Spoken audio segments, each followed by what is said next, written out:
Romeo کے نام بزرگ پولس رسول کا لکھا ہوا خط، اس کا 6 باب 16ویں آیت سے خدا کے کلام کی تلاوت سنیے۔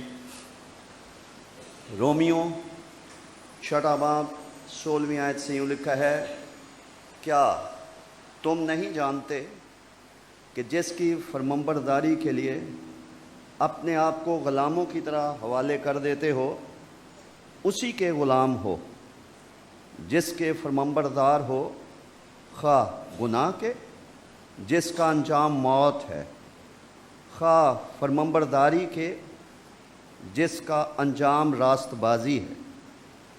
لیکن خدا کا شکر ہے کہ اگرچہ تم گناہ کے غلام تھے تو بھی دل سے اس تعلیم کے فرمانبردار ہو گئے جس کے سانچے میں تم ڈھالے گئے تھے، اور گناہ سے آزاد ہو کر راست بازی کے غلام ہو گئے۔ میں تمہاری انسانی کمزوری کے سبب سے انسانی طور پر کہتا ہوں، جس طرح تم نے اپنے اعضاء بدکاری کرنے کے لیے ناپاکی اور بدکاری کی غلامی کے حوالے کیے تھے، اسی طرح اب اپنے اعضاء پاک ہونے کے لیے راست بازی کی غلامی کے حوالے کر دو، کیونکہ جب تم گناہ کے غلام تھے تو راست بازی کے اعتبار سے آزاد تھے۔ پس جن باتوں سے تم اب شرمندہ ہو ان سے تم اس وقت کیا پھل پاتے تھے، کیونکہ ان کا انجام تو موت ہے۔ مگر اب گناہ سے آزاد اور خدا کے غلام ہو کر تم کو اپنا پھل ملا جس سے پاکیزگی حاصل ہوتی، اور اس کا انجام ہمیشہ کی زندگی، کیونکہ گناہ کی مزدوری موت ہے، مگر خدا کی بخشش ہمارے خداوند مسیح یسوع میں ہمیشہ کی زندگی ہے۔ خدا کے کلام کے پڑھے سنے جانے پر اس کی برکت ہو۔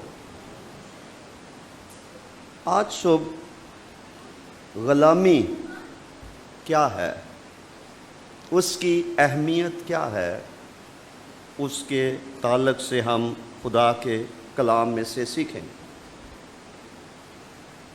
غلامی جب ہم بائبل مقدس کی تعلیمات کے تناظر میں دیکھتے ہیں تو اس کا بڑا گہرا تعلق شیطان کے ساتھ بھی ہے، جس کا ذکر ہمیں یوسیٰ نبی کے صحیفے کے 14ویں باب میں ملتا ہے کہ اس نے اپنے اسیروں کو واپس گھر لوٹ جانے نہ دیا۔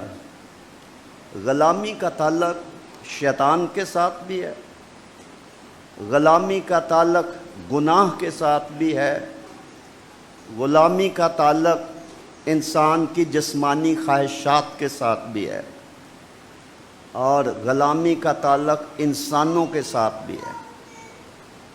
لیکن جب ہم خروج کی کتاب کا مطالعہ کرتے ہیں تو ہمیں اس بات کا اندازہ ہوتا ہے کہ غلامی تکلیف دہ حالت ہے جس میں انسان اپنی زندگی جیتا ہے۔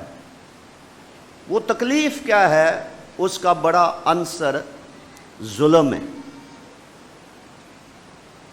انسان کو غلامی کی حالت میں ظلم سہنا پڑتا ہے۔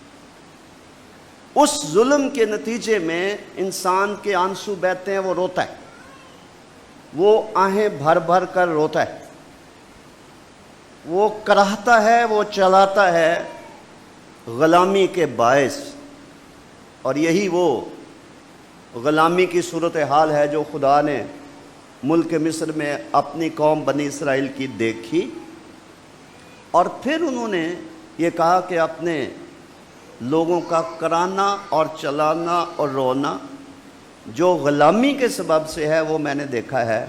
اور پھر بزرگ موسیٰ کو بلایا اور اسے بھیجا تاکہ وہ خداوند کی قوم کو، خداوند کے لوگوں کو مصریوں کی غلامی سے آزاد کرے۔ تو غلامی ایک تکلیف دہ، ذلت امیز حالت ہوتی ہے جس میں انسان جیتا ہے کہ اس میں انسانوں کے ساتھ جانوروں جیسا سلوک کیا جا سکتا ہے۔ اگر دنیاوی غلامی کی ہم ہسٹری پڑھیں تو یاد رکھیں کہ غلاموں کی حیثیت جانوروں سے بھی بدتر ہوا کرتی تھی۔ جو ترقی یافتہ ان وقتوں کی قومیں تھیں یا طاقتور قومیں تھیں، وہ ظلم کرتی تھیں انسانوں پر، اور انسان بے بس تھے اور وہ اپنے آپ کو آزاد نہیں کروا سکتے تھے۔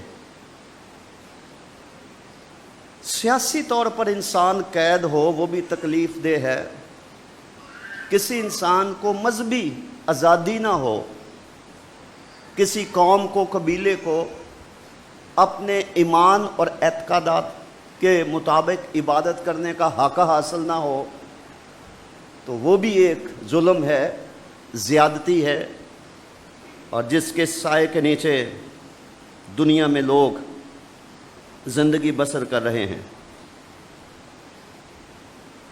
یہ کہنے کے بعد ہم یہ کہہ سکتے ہیں کہ آزادی ایک بہت بڑی نعمت اور خدا کی بخشش، بھلے وہ مذہبی آزادی ہو، بھلے وہ سیاسی آزادی ہو، بھلے وہ روحانی آزادی ہو، روح میں ہو، کسی کی روح آزاد ہو، تو یہ ایک بڑی خوش کن حالت ہے، آزادی کی حالت، جس میں انسان زندگی سے لطف اندوز ہوتا، اپنے ہدف اور مقاصد کی طرف وہ بڑھ سکتا، اور وہ اپنی عمر پوری کر سکتا ہے، اور وہ ایک باعزت اور خوشگوار اور خوشحال زندگی بسر کر سکتا ہے۔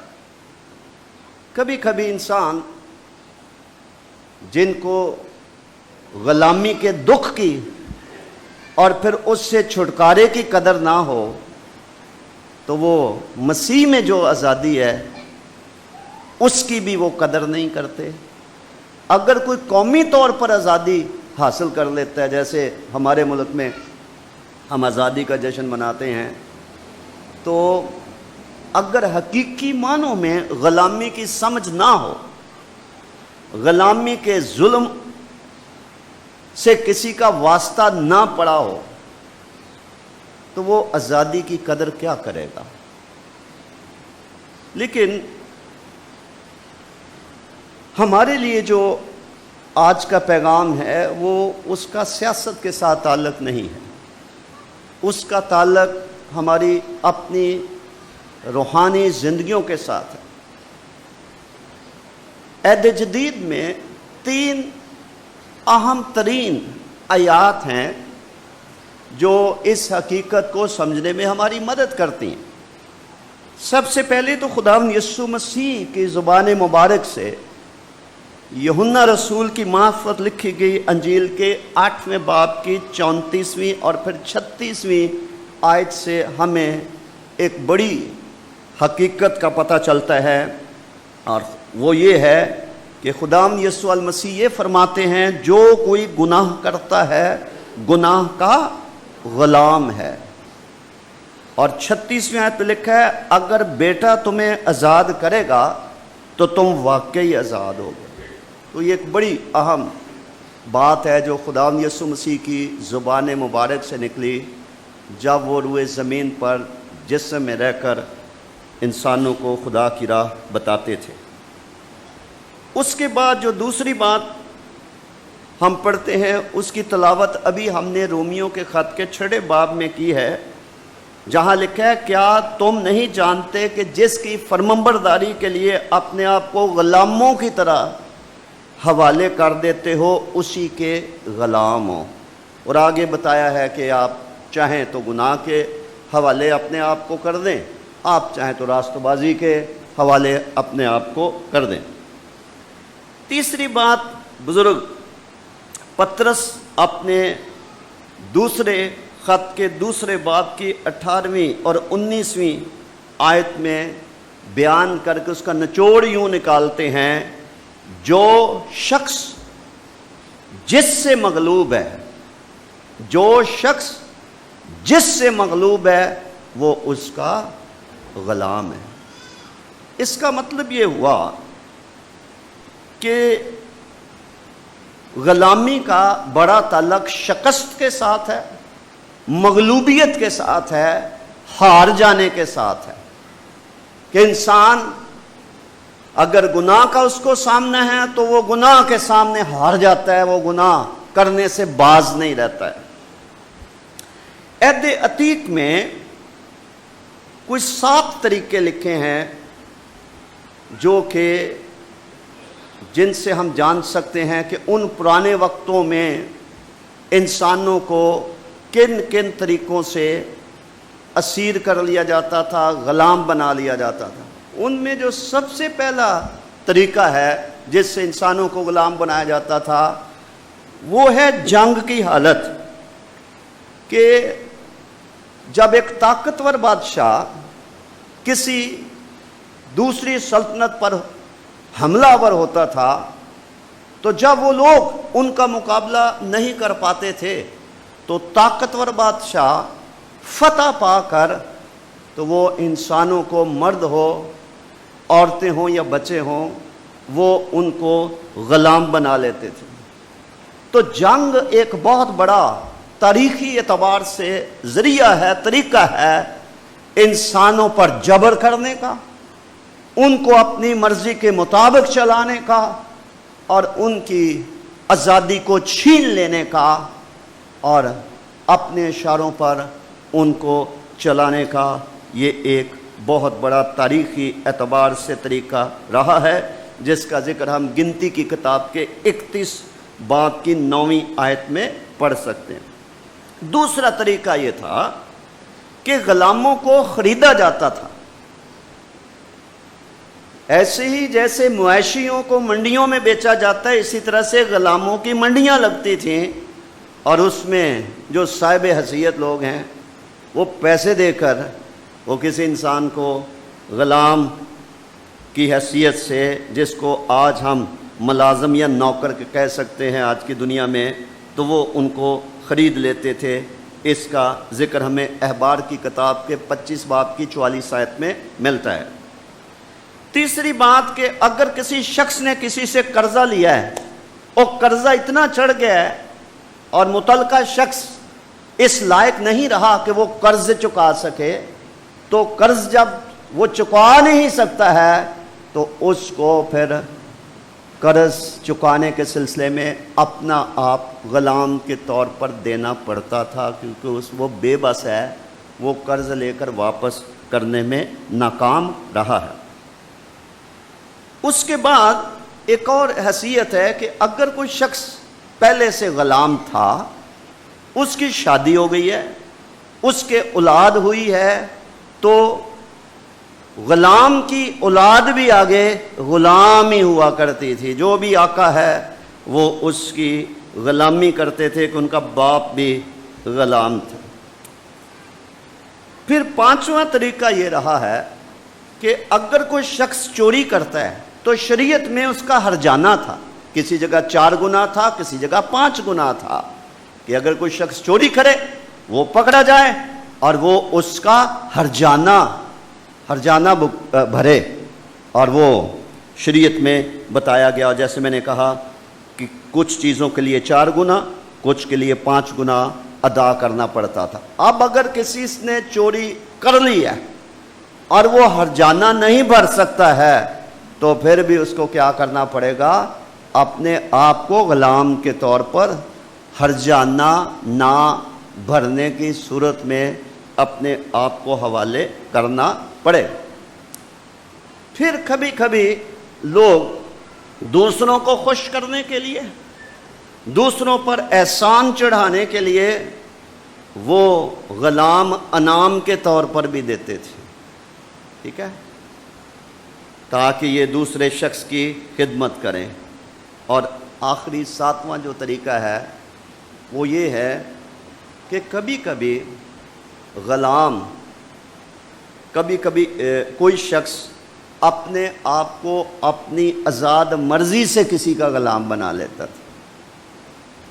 کبھی کبھی ایک غلام کو اگر 7 سال کے بعد آزادی ملنی ہے اور اس کا حق ہے کہ وہ اپنے آقا کو چھوڑ کر غلامی سے آزاد ہو جائے، تو اس کی آقا کے ساتھ اتنی محبت ہو جاتی تھی کہ وہ آزادی حاصل نہیں کرنا چاہتا تھا، وہ اپنی مرضی سے وہ دوبارہ اپنے آپ کو غلامی کے لیے پیش کر دیتا تھا۔ پھر اس کے کان کے اندر ایک سوراخ کیا جاتا تھا مالک کی طرف سے، جو ایک طرح کی مہر ہوتی تھی، ثبوت ہوتا تھا کہ یہ شخص جو ہے یہ اپنی مرضی سے، آزاد مرضی سے یہ شخص غلام بنا ہے، یا اس نے ایک اچھے آقا کی غلامی کو اس نے قبول کر لیا۔ اب یہ جو پرانے زمانوں کے طریقے ہیں، ان سارے طریقوں کا اطلاق آج کے انسان کے اوپر ہے، آج کے انسان کے اوپر ہے۔ جب خداوند یسوع مسیح یہ کہتے ہیں کہ جو کوئی گناہ کرتا ہے وہ گناہ کا غلام ہے، جب پولس رسول رومیو کے خط کے 6 باب کی 16ویں آیت سے باب کے آخر تک غلامی کے بارے میں تعلیم دیتے ہیں، تو اس بات کی نشاندہی کرتے ہیں کہ غلام رہنا یا نہ رہنا، اس میں انسان کی اپنی مرضی کا بھی کیا ہے؟ دخل ہے۔ وہ گناہ کا غلام ہونے کے لیے اپنے آپ کو گناہ کے حوالے کر دے، اس کی مرضی۔ وہ راست باز بننے کے لیے راست بازی کے حوالے اپنے بدن کے اعضاء خدا کے سپرد کر دے، یہ اس کی مرضی ہے، یہ زبردستی نہیں ہے۔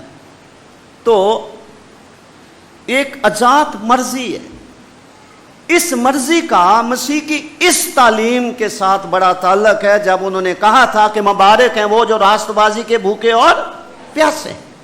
ایک آدمی جو غلامی کو پسند نہیں کرتا، وہ اس کے ظلم سے، اس کی ذلت سے، اس کی تکلیف سے، اس کے نقصان سے واقف ہے، اور وہ تصور بھی نہیں کرتا کہ میں غلام بن جاؤں، اسیر ہو جاؤں، قیدی بن جاؤں۔ تو وہ خدا کو ڈھونڈے گا اور خدا کی مدد لے کر وہ آزاد ہونے کی کوشش کرے گا۔ تو گناہ کی غلامی کا تعلق خواہشات کے ساتھ ہے، کیونکہ یعقوب کے خط سے ہمیں پتہ چلتا ہے کہ خواہش حاملہ ہوتی ہے، خواہش حاملہ ہوتی ہے تو وہ گناہ کو جنتی ہے۔ جب گناہ بڑھ جاتا ہے تو وہ موت پیدا کرتا ہے۔ تو گناہ کی مزدوری موت ہے۔ تو دوسرے الفاظ میں اگر کوئی شخص غلام بنتا ہے تو اس میں اس کے اندر پائی جانے والی بری خواہشات اہم کردار ادا کرتی ہیں۔ اس کے اندر جو بری خواہش خدا کے کلام سے ہٹ کر پیدا ہو جاتی ہے وہ گناہ کو جنتی ہے، اور گناہ اس کو غلامی میں لے جاتا ہے۔ اور دنیا کے بے انتہا دکھوں کا، مصیبتوں کا ایک بڑا سبب انسانوں کے اندر پائی جانے والی بری خواہشات، جس کے نتائج انسان بھگتتا ہے۔ مسیحت تو وہ مذہب ہے جس میں بچوں کی طرح سادہ زبان میں تماثیل کے ذریعے، کہانیوں کے ذریعے، سادہ الفاظ میں روحانی زندگی کے ہر پہلو پر تعلیم دی گئی ہے، سمجھایا گیا ہے۔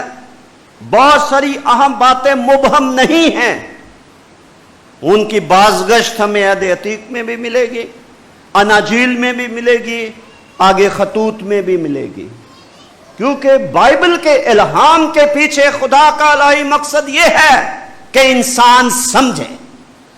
ایسا نہیں ہے کہ وہ عبرانی میں یا یونانی میں بائبل پڑھ لے لیکن اس کو اس کے مطلب کی یا معنوں کی سمجھ نہ آئے۔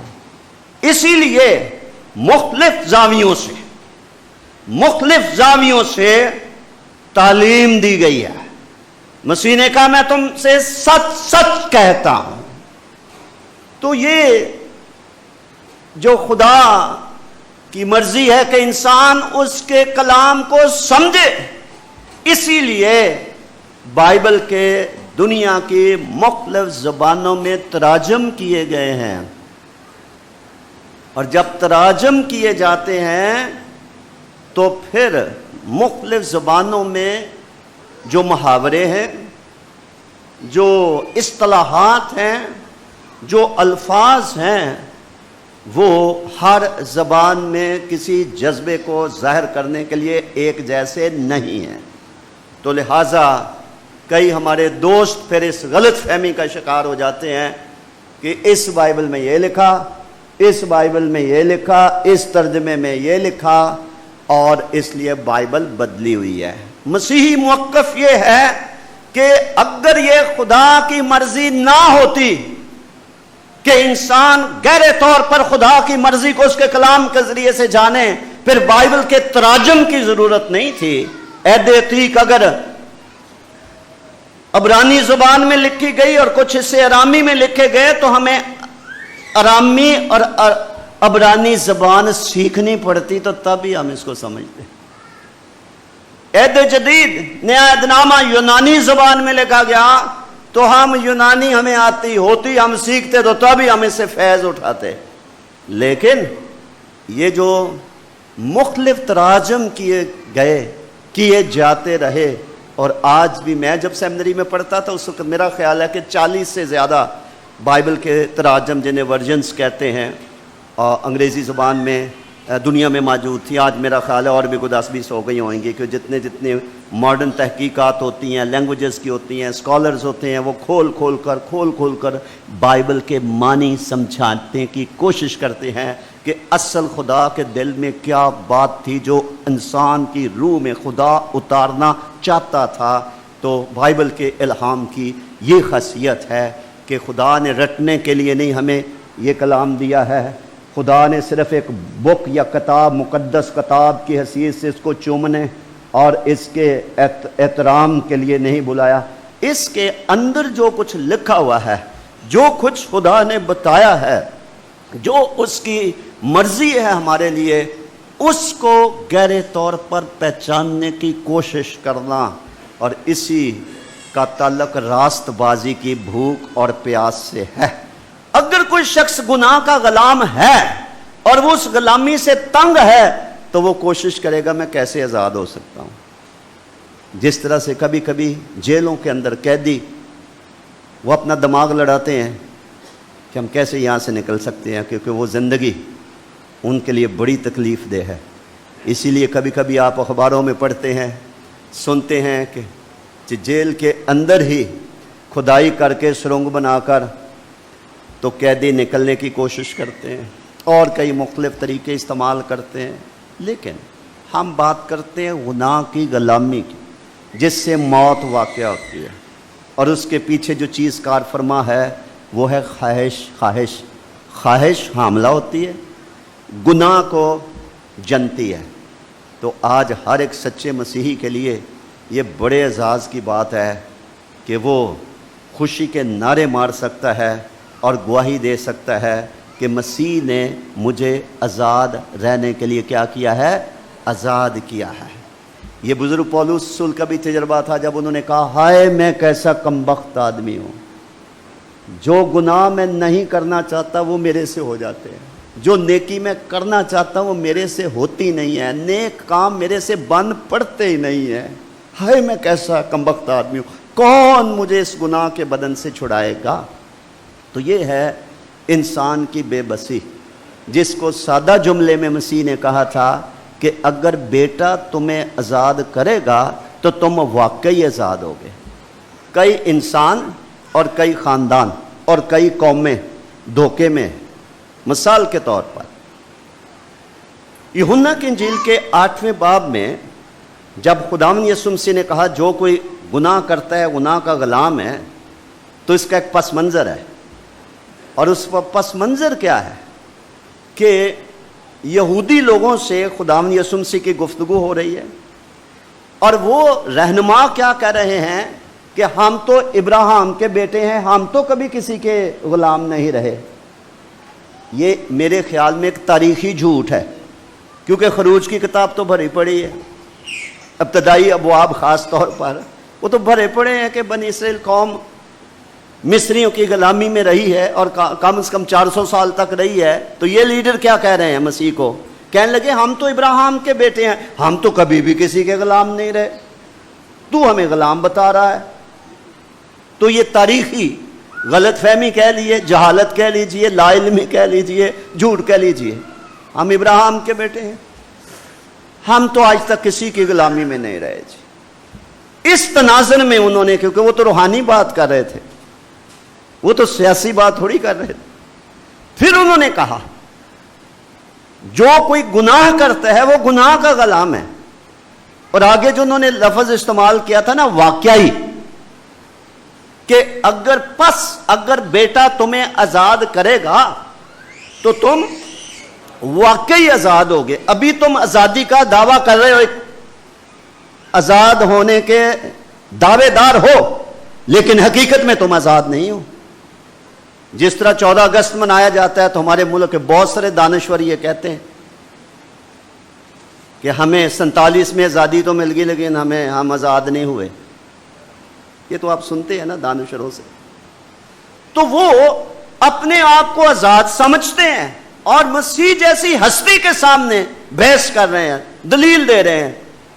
انہوں نے کہا نہیں، بیٹا تمہیں آزاد کرے گا تو پھر تم واقعی یا حقیقت میں تم آزاد ہو. آج ہر چرچ میں عبادت کے لیے آنے والے شخص کو اپنا امتحان کرنے کی ضرورت ہے کہ جتنے سال سے میں کسی نہ کسی گرجا گھر میں عبادت کے لیے جاتی ہوں یا جاتا ہوں، تو میں آزاد اپنے آپ کو سمجھتا ہوں یا میں فی الحقیقت یا واقعی آزاد ہوں. یہ حقیقت جاننے کی ضرورت. اسی لیے جو لوگ گناہ کی غلامی سے آزاد ہو گئے ہیں، عام طور پر انہیں دن، مہینہ، تاریخ اور سال، وقت اور وہ کلام جو سن کر وہ قائل ہوئے تھے ان کو یاد ہوتا ہے. وہ بتائیں گے اپنی گواہی میں کہ فلاں جگہ سے میں نے خدا کا کلام سنا، یہ دن تھا، یہ وقت تھا، یہ مقام تھا، یہ خادم تھا. ان کو سب یاد ہوتا ہے. کیوں؟ ایک ما فوق الفطرت کام ان کی زندگی میں ہوا ہوتا ہے. ایک تجربہ روحانی طور پر جسے کلام میں نئے سرے سے پیدا ہونے کا تجربہ کہا گیا ہے کہ پرانی چیزیں جاتی رہی ہیں، سب نئی ہو گئی ہیں. دوسرا کرنتھس کی کلیسیا کو لکھا گیا خط 5واں باب 17 آئے. تو ان کو معلوم ہے. تو لہذا اگر کسی کو گناہ کے ہولناک ہونے کا تجربہ ہو، اگر کسی نے گناہ کے کرنے کی وجہ سے ذلت اٹھائی ہو، نقصان اٹھایا ہو، بے عزتی اور تذلیل برداشت کی ہو، اور جیسے اعمال کی کتاب کے 10ویں باب کے 38 آیت میں لکھا ہے کہ مسیح کو خدا نے روح القدس اور قدرت سے اس قدر مسح کیا کہ وہ بھلائی کرتا اور ان سب کو جو ابلیس کے ہاتھوں ظلم اٹھاتے تھے رہائی دیتا پھرا، آزادی دیتا پھرا. تو اگر ہم نے ابلیس کا ظلم سہا ہوا ہے پرانی زندگی میں تو پھر ہمیں کیا ہوگا؟ ہمیں آزادی کی قدر ہوگی. وہ آزادی جو گناہ کی غلامی سے آزادی ہے اور جس کا دعویٰ یسوع المسیح نے کیا تھا کہ پس اگر بیٹا تمہیں آزاد کرے گا تو تم واقعی آزاد ہوگے.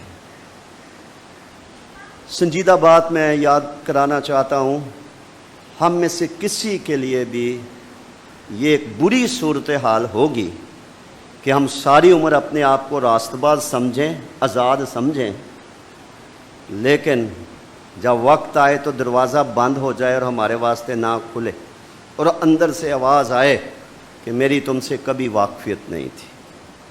یہ ایک بری صورتحال، شرمندگی کی صورتحال ہوگی، پچھتاوے کی صورتحال ہوگی. اس لیے یوحنا نے جب خط لکھا، بزرگ یوحنا نے لکھا ہے، بچوں میں یہ باتیں تمہیں اس لیے لکھتا ہوں تاکہ تمہیں معلوم ہو کہ ہمیشہ کی زندگی رکھتے ہو. یہ نہیں کہا کہ ہمیشہ کی زندگی رکھو گے. پھر اس نے کہا بچوں میں اس لیے یہ باتیں تمہیں لکھتا ہوں تاکہ تمہیں معلوم ہو کہ اس کے نام سے تمہارے گناہ معاف ہوئے، یہ نہیں کہ شاید ہو جائیں یا ہوں گے. مطلب کیا ان آیات کا کہ خدا اور خدا کے بلائے ہوئے خادم کبھی بھی یہ نہیں چاہیں گے کہ کوئی شخص غلط فہمی میں مارا جائے. وہ سمجھے کہ میں راست باز ہوں، وہ سمجھے کہ میں آزاد ہوں، اور خداوند کہے تو فی الحقیقت آزاد نہیں ہے. کب آزاد ہوا تھا تو؟ کیا ثبوت ہے تیرے پاس؟ کیا جواب ہوئے گا؟ تو پھر ہم ان یہودی رہنماؤں کی قطار میں کھڑے ہوئیں گے جو ایک نامناسب دعویٰ کر رہے تھے کہ ہم تو ابراہیم کے بیٹے ہیں، اس کی اولاد سے ہیں، ہم تو کبھی بھی کسی کے غلام نہیں رہے ہیں.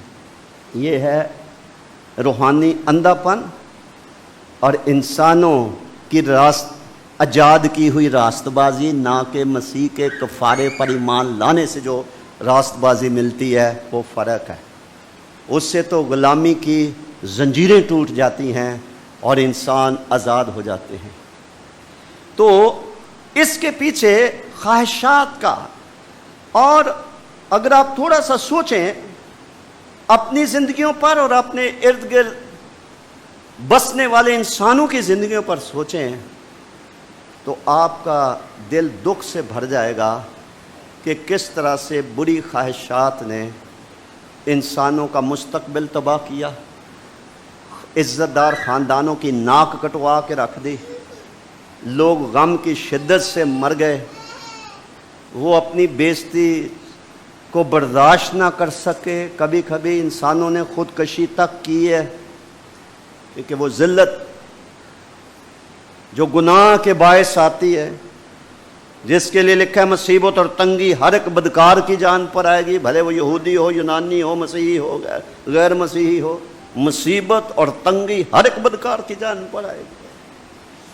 تو یہ جو خواہشات ہیں، خصوصاً بری خواہشات، وہ حاملہ ہو کر گناہ کو جنتی ہیں اور گناہ موت پیدا کرتا ہے. اور مسیح نے دعویٰ کیا ہے پس اگر بیٹا تمہیں آزاد کرے گا تو تم واقعی آزاد ہوگے. لیکن یہ بات بھی سمجھنے کی ضرورت ہے کہ وہ ہر ایک کو آزاد نہیں کرتا، وہ اسی کو آزاد کرتا ہے، کرنا چاہتا ہے، کرے گا جو آزاد ہونا چاہے گا. جو غلامی میں ہی رہنا چاہتا ہے، آزاد ہونا نہیں چاہتا ہے، وہ گناہ کی گندگی اور غلاظت سے کھیلتا رہنا چاہتا ہے، وہ نور کے پاس آتا ہی نہیں ہے، اس کو تاریکی کے بے پھل کام اچھے لگتے ہیں، تو خدا زبردستی کرتا تو ساری دنیا کو نہ نجات دے دیتا. اتنی پریچنگ کی کیا ضرورت ہے؟ نہیں، خدا نے انسان کو ذات مرضی دی ہے. دیکھ آج کے دن میں برکت اور لعنت تیرے سامنے رکھتا ہوں. برکت چننا چاہے برکت چن لے. استثنا کی کتاب کے 11ویں باب میں آپ پڑھ سکتے ہیں. برکت چننا چاہے انسان برکت چن سکتا ہے، لعنت چننا چاہے وہ لعنت چن سکتا ہے. نیکی چننا چاہے وہ نیکی چن سکتا ہے، بدی چننا چاہے وہ بدی چن سکتا ہے. خواہشات، بری خواہشات میں ساری زندگی وہ گزارنا چاہے اس میں وہ گزار لے. خواہشات کا انکار کر کے اور ان کو صلیب پر مصلوب کر کے نیا انسان بننا چاہے، مسیح کی مانند بننا چاہے، تو بھی اس کی مرضی ہے. انتظام موجود ہے، راستہ موجود ہے. کہنے والے نے کہا ہے سب میرے پاس آؤ تو میں تمہیں آرام دوں گا. جس کو نہیں چاہیے وہ نہیں لیتا، جس کو چاہیے وہ ڈھونڈتا ہے کہ میں آرام پاؤں، اس کے پاس آتا ہے. وہ بیت حسدہ کا حوض بھی ہے، اس کے پاس آتا ہے روحانی شفا کے لیے. تو خواہشات جو ہیں اس کی ایک غلامی ہے جس سے جتنے لوگ آزاد ہو جاتے ہیں وہ ساری عمر بغیر کسی کے کہے دن رات خدا کی شکر گزاری کرتے ہیں کہ خدا کا شکر ہو میں بھی کبھی گناہ کی غلام تھا، لیکن خدا نے مجھے فلاں وقت آزاد کر دیا، اس کا فضل میرے اوپر ہوا۔ ایک اور بات بھی ہے جو اسی سے جڑی ہوئی ہے، وہ ہے ہیبٹس، عادات۔ عادات کیا ہوتی ہیں؟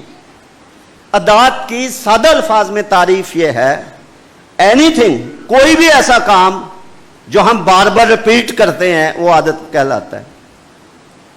Repetition of any action. تو عادات کیا ہوتی ہیں کہ کئی گناہ کر کر کے گناہ کرنے کی ہمیں کیا پڑ جاتی ہے؟ عادت پڑ جاتی ہے، ریپیٹ کرتے ہیں۔ ادھر گناہ کیا، رو لیا، معافی مانگ لی، کسی کے سامنے اقرار کر لیا، پھر وہی کام کیا۔ چرچز کے اندر یہ آپ حالت دیکھ سکتے ہیں، ازدواجی زندگی میں آپ دیکھ سکتے ہیں۔ کسی بھی میاں بیوی کا جھگڑا ہو، اکثر آپ یہ سنیں گے، اگر شوہر ہے وہ کہے گا کہ آپ اس کو جتنا مرضی سمجھا لیں، یہ پھر وہی کرے گی، یہ نہیں باز آتی۔ شوہر اگر یہ کہہ رہے ہیں، بیوی کو اگر شوہر سے مشکلات کا سامنا ہے، بیوی کی کوئی خادم بھی اس کے ہاتھ جوڑ دے، وہ کہے گی کہ پہلے بھی کئی لوگوں نے ہماری صلح کرائی ہے، یہ نہیں بدلتا، یہ پھر وہی کرتا ہے، رو لیتا ہے، معافی مانگ لیتا ہے۔ کئی تو مجھے ایسے بھی بیویاں ملی ہیں جن کے شوہر مارتے ہیں ان کو خوب، پھر رو کر ان کے پاؤں پکڑ لیتے ہیں، مینوں معاف کر دے، مینوں پتہ نہیں مینوں کی ہو جاتا ہے۔ تو یہ جو ہیبٹ ہے، آج میں ہیبٹ پر نہیں، عادت پر نہیں، عادت کے توڑنے والے پر میں چاہتا ہوں ہم نگاہ لگائیں۔ ہر طرح کی ہرس کی عادتیں، نشے کی عادتیں، شہوت پرستی ہے، بد نظری ہے، روپے پیسے کا لالچ ہے، غرور ہے، برا پن ہے، کوئی بھی ہماری عادت ہے جو بن گئی ہے، ریپیٹ کرتے رہتے ہیں، اس کے باوجود بھی کہ گاہے بگاہے ہمیں پچھتاوے بھی ہوتا ہے۔ آج خداوند کے نام کو عزت اور جلال دیں۔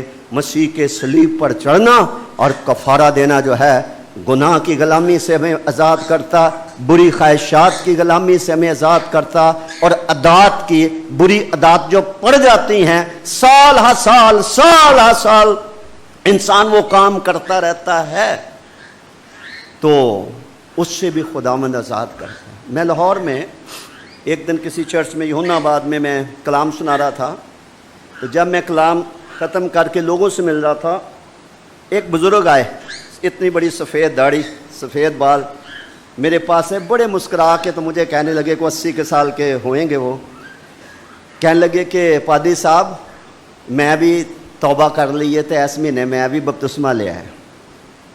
میں نے کہا بزرگوں یہ بڑی خوشی کی بات ہے، اور بڑے خوش تھے۔ میں نے جو ایونجلزم پڑھا ہے، ایونجلزم میں یہ بتایا جاتا ہے کہ جیسے جیسے انسان بوڑھا ہو جاتا ہے اس کے نجات کے چانسز کم ہو جاتے ہیں۔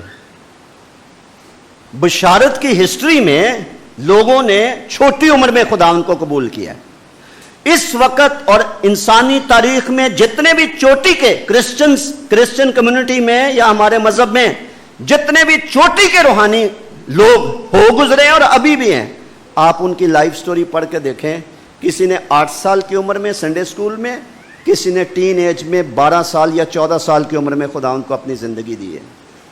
اور یہ بیسٹ موقع ہوتا ہے شروع جوانی میں یا بھری جوانی میں خداوند کو اپنا آپ دینا۔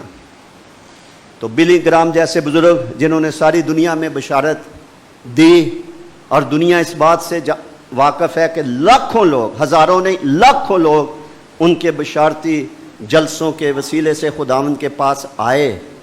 تو اس طرح کی جو ایونجلسٹک ایسوسیشنز ہیں وہ سروے کرتی ہیں، ریسرچ کرتی ہیں، تو بتایا جاتا ہے کہ آخری عمر میں، کیونکہ عادات اتنی پختہ ہو جاتی ہیں نا، آخری عمر میں کسی کا نجات پانا جو ہے وہ ایک معجزہ ہی ہوتا ہے۔ تو وہ بزرگ آ کے مجھے بتا رہے ہیں کہ پادری صاحب میں بھی خداوند کو قبول کر لیا میری زندگی۔ میں نے کہا بزرگو تسی بہت اچھا کیتا۔ ایک خادم تھا جو میرے سے بھی عمر سے بڑا سینئر تھا، مبشر تھا، وہ میرے پاس کھڑا ہوا تھا، وہ بھی میری میٹنگ میں بیٹھا تھا، اب خداوند میں سو گیا۔ اس نے ایک بات کہی جو میں آپ کے ذہن میں ڈالنا چاہتا ہوں۔ اس نے کہا کہ بابا جی اے بڈھا گوشت گلدا تے گھٹ ہی ہے، پر تسی رب دی ہانڈی چ پئے سو۔ تو میں تو اس کی یہ جملہ سن کے بڑا حیران ہو گیا۔ پھر مجھے یاد آ گیا کہ یہ تو پنجابی کی کہاوت بتا رہے ہیں اس کو، اس کے اندر ایک سچائی ہے کہ بڈھا گوشت